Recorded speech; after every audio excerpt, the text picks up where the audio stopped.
Oke, assalamualaikum warahmatullahi wabarakatuh. Ya rekan-rekan, di sini kami akan berbagi tentang materi soal SKB guru TK atau guru PAUD ya. Yang mana pada CPNS 2020 ini tentu kita akan menghadapi daripada seleksi kompetensi bidang yang insya Allah akan dilaksanakan pada akhir bulan April atau pada awal bulan Mei. Dan itu tergantung dari kondisi untuk penyakit virus corona COVID-19 ini. Oke, itu tidak perlu kita pikirkan, yang penting kita persiapkan segala sesuatunya untuk menghadapi dan mendapatkan kesuksesan kita yang tinggal satu langkah lagi rekan-rekan ya. Ini materi soal SKB guru TK atau guru PAUD ya, sesuai dengan Permenpan RB nomor 23 tahun 2019 dan dari BKN 11 ya tahun 2019. Nah, kita lihat di sini sesuai dengan Permenpan RB bahwa materi SKB fungsional disusun oleh jabatan pembina dan materi SKB dapat berupa tes fisik, bahasa asing, wawancara, dan psikotes. Jadi semua rekan-rekan guru juga nanti bergantung dari instansi yang kita lamar rekan-rekan ya. Nah, kemudian untuk SKB yang menggugurkan harus dicantumkan di masing-masing instansi. Nah, lanjut di BKN sendiri nomor 11 bahwa menyusun soal SKB ke dalam sistem chat. Nah, nanti bisa jadi soalnya ke dalam sistem chat, bisa jadi online rekan-rekan ya, karena mencakup dari virus corona untuk memutus penyebaran virus COVID-19 itu. Oke, selanjutnya perhatikan kesesuaian kompetensi jabatan, mudah dipahami serta materinya umum dan materinya khusus. Ya, seperti itu. Nah, rekan-rekan, itu adalah kisi-kisi sesuai Permenpan untuk SKB guru TK atau guru PAUD pada CPNS 2020 ini. Nah, di sini kita coba bahas satu-satu untuk soalnya. Pertama, soal nomor 1. Seorang anak dengan kemampuan menggunakan kata secara efektif baik lisan, ya, pendongeng, orator, penerjemah dan sebagainya, maupun tertulis, tulisan dalam kurung sastrawan, penulis skenario drama film, fonologi dan bunyi bahasa, semantik atau makna bahasa, dimensi pragmatik atau penggunaan praktis bahasa.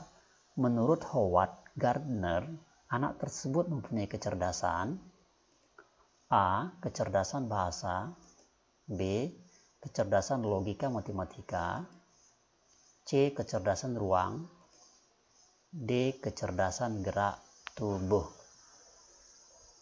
Ya, oke, kita lihat jawabannya adalah A. Kecerdasan bahasa.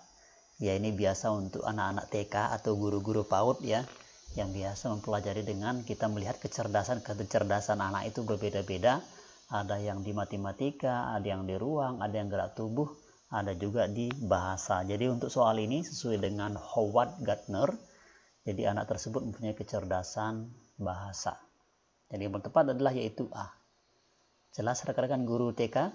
Oke, kalau sudah jelas lanjut di contoh soal nomor 2. Kemampuan bahasa anak mulai berkembang. Pemikiran masih statis, belum dapat berpikir abstrak, dan kemampuan persepsi waktu dan ruang masih terbatas. Merupakan perkembangan anak pada tahap A. Tahap sensorimotorik, B. Tahap praoperasional, C. Tahap operasional konkret, dan D. Tahap operasional konkret. Ini ada dua rekan-rekan ya, jadi yang mana jawabannya nih?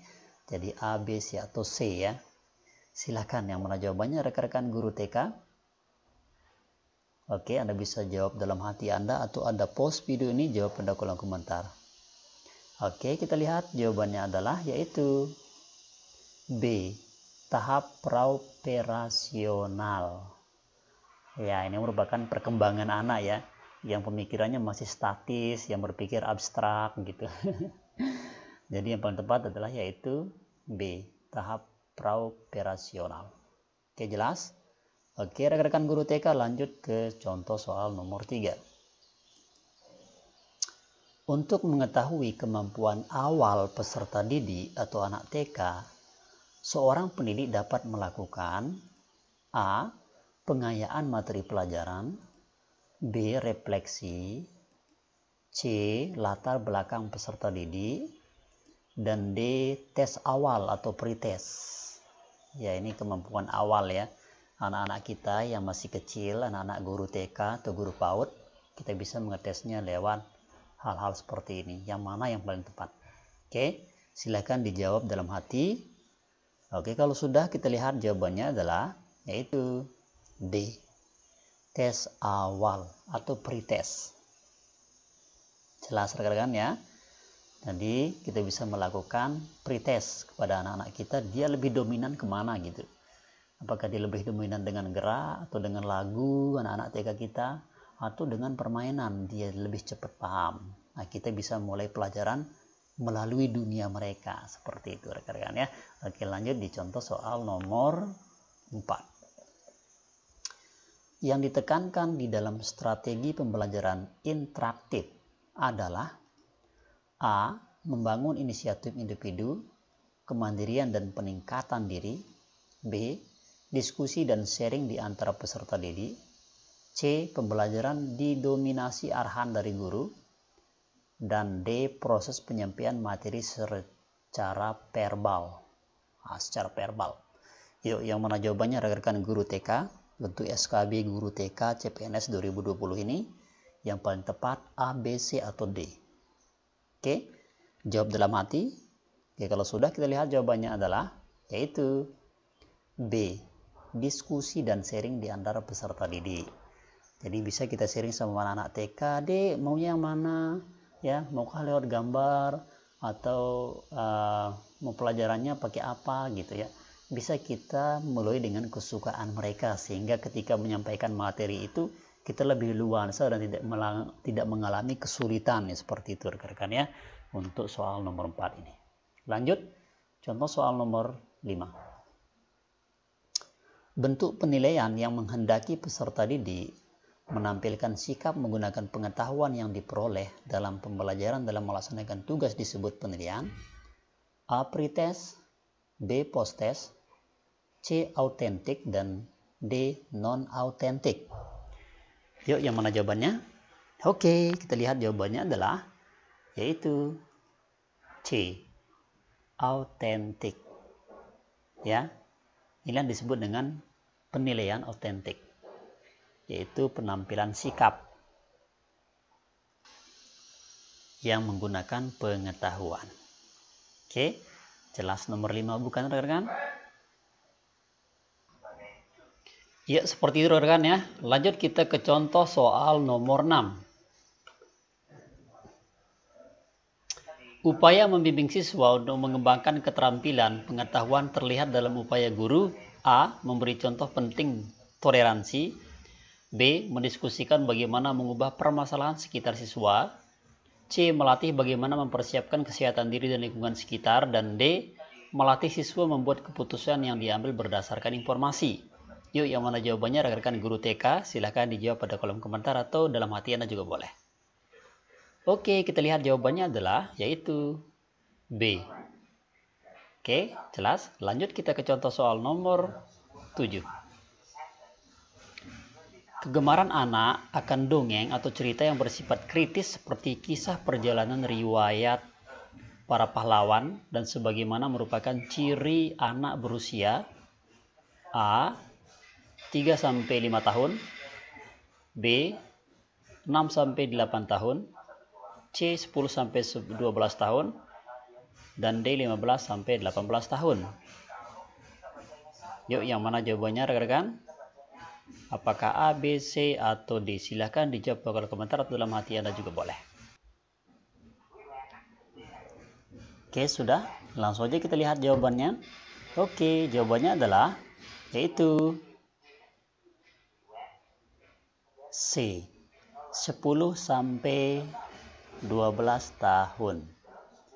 Jadi inilah ciri-ciri yang anak berusia daripada 10-12 tahun rekan ya, yang suka dengar gongeng atau suka mendengar cerita. Lanjut ke contoh soal terakhir, yaitu contoh soal nomor 8. Pada contoh soal ini saya membagikan hanya 8 soal saja untuk guru TK atau guru PAUD.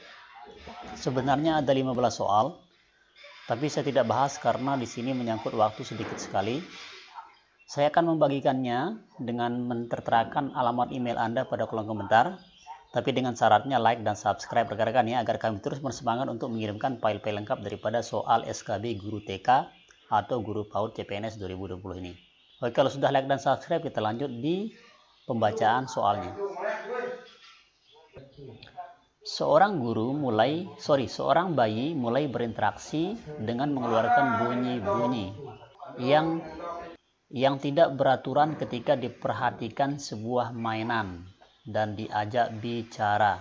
Seorang guru seringkali memberi kesempatan kepada bayi untuk ikut dalam komunikasi sosial dengannya. Bayi mengangkat-ngangkat badannya seolah-olah memberi tanda untuk minta digendong.